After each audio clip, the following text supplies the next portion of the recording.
géant métropole, on a un ménage sur 5 considéré comme en précarité énergétique, avec plus de 10% de sa facture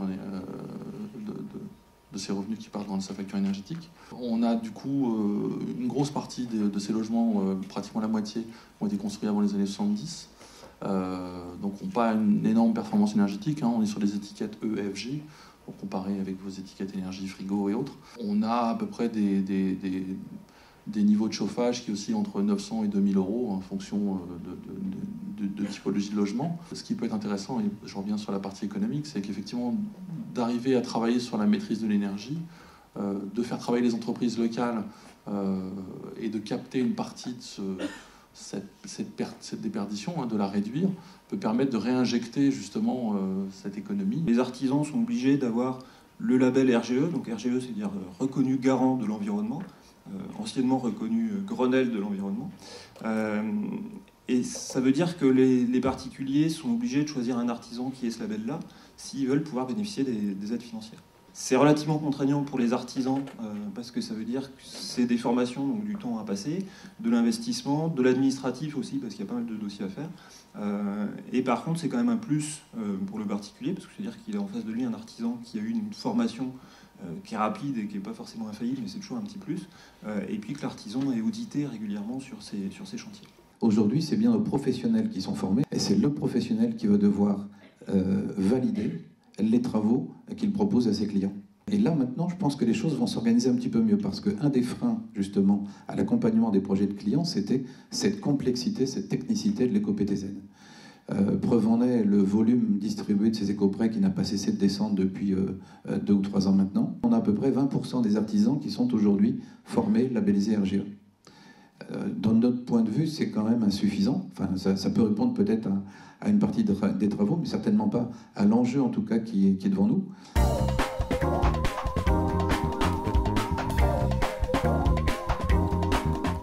Dans les bâtiments performants, en fait, ça devient indispensable d'avoir un travail en équipe et puis que tout le monde travaille dans le même sens parce que les équilibres sont beaucoup plus sensibles que par le passé.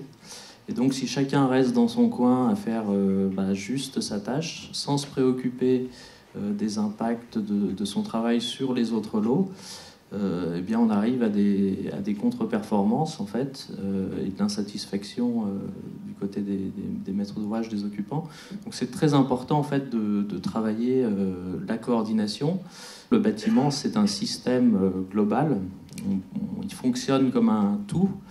Et donc, tout est interrelié. Donc, voilà, il est important de vraiment avoir cette vision systémique tout au long du projet. Le choix de la conception-réalisation sur ce programme s'est imposé dans la mesure où on souhaitait avoir déjà un interlocuteur unique au sein d'un groupement d'entreprises ou d'une entreprise générale, mais aussi pour qu'il y ait une réflexion en phase de conception, donc l'intégration d'une équipe maîtrise d'œuvre, un architecte, un bureau d'études thermiques, avec un groupement ou une entreprise générale.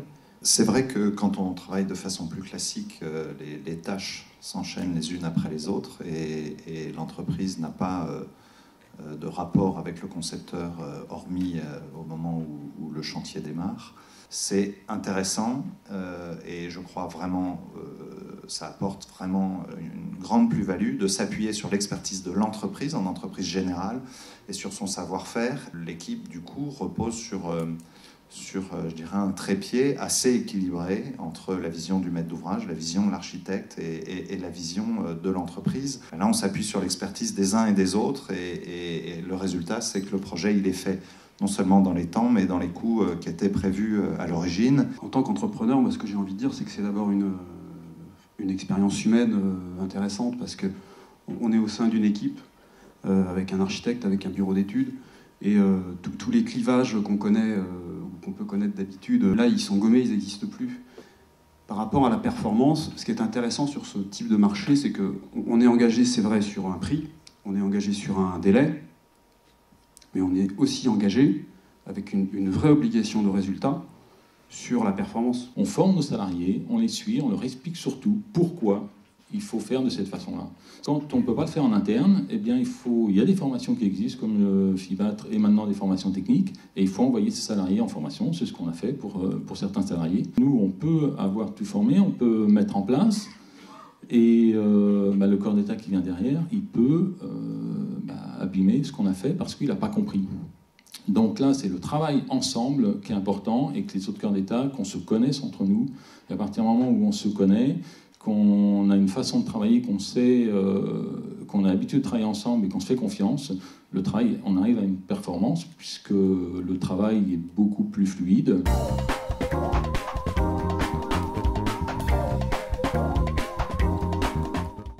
On change de bien tous les 7 ans en moyenne. Une maison, elle est là pour 100 ans, et donc vous faites le petit calcul, combien il y a de gens qui vont habiter dans la maison. On oublie complètement en quel matériau a été faite telle cloison, on oublie tout ça. Et donc, on va demander à des gens de pouvoir suivre leur consommation sans vraiment qu'ils connaissent très bien leur habitat. On se rend compte, par exemple, il y a des études sociologiques où vous donnez des tablettes à des gens. Qui est-ce qui utilise la tablette pour piloter le logement ?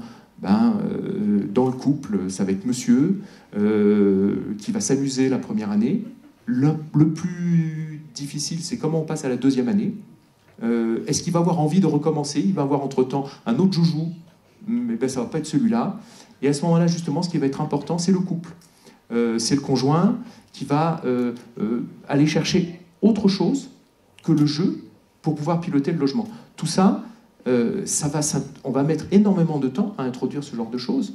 Et rappelons-nous, l'objectif, c'est bien d'arriver à diminuer la consommation énergétique. Donc on n'est pas au bout de nos efforts. Je pense qu'un bâtiment performant, réussi, c'est un bâtiment qui a été bien conçu, bien réalisé, qui est bien exploité dans la durée.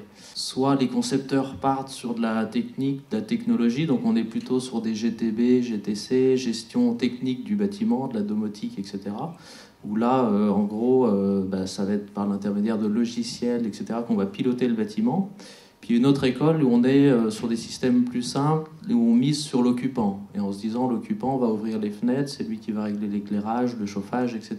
Donc on voit bien dans les deux cas qu'il y a un effort à faire, un apprentissage à faire, soit au niveau de techniciens, soit au niveau des occupants, pour que l'exploitation du bâtiment soit bien faite. À la signature du bail, on remet un petit guide que vous pouvez trouver à l'entrée. Là, j'en ai ramené quelques-uns.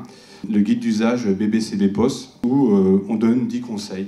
10 conseils d'ordre éco-responsable sur la gestion des économies d'énergie, mais aussi des gestes environnementaux. Le bail, on signe beaucoup de choses, on signe beaucoup de documents, et puis on est dans l'euphorie du déménagement après, et de l'emménagement. C'est pour ça que là intervient l'agent chargé de l'état des lieux, qui a été formé, donc généralement, mais aussi dans le cadre de nos procédures, le monteur d'opération invite plusieurs fois l'agence et notamment les agents effectuant les états des lieux pour leur expliquer un peu les spécificités du bâtiment qu'on va leur livrer, et puis aussi les éléments techniques. Voilà.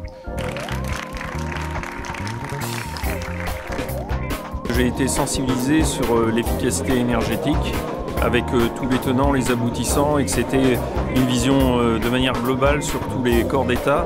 C'était très très important. Le but, c'est vraiment de conseiller la clientèle sur ce qu'on peut apporter comme amélioration énergétique au niveau de leur maison. Donc du coup, je trouvais ça intéressant de venir ce soir pour ma carrière professionnelle pour plus tard, et même voir les politiques d'aujourd'hui en termes d'énergie, en termes de financement, etc. C'était intéressant de savoir qu'il y a des systèmes qui aident à accompagner les propriétaires dans cette transition en passant vers des systèmes qui gèrent l'énergie dans les bâtiments. Il va y avoir des impacts dans mon entreprise parce que pour l'instant, donc, on n'est pas RGE et on n'était pas sensibilisé comme on l'a été ce soir sur l'efficacité énergétique. Donc dans le domaine de l'électricité, notre entreprise CGELEC, oui, on a matière à développer ce conseil aux clients. Je vais en discuter aussi avec mes collègues à l'entreprise, et puis du coup on va voir si les idées qui ont été dégagées ce soir peuvent être intéressantes pour nous-mêmes à notre entreprise.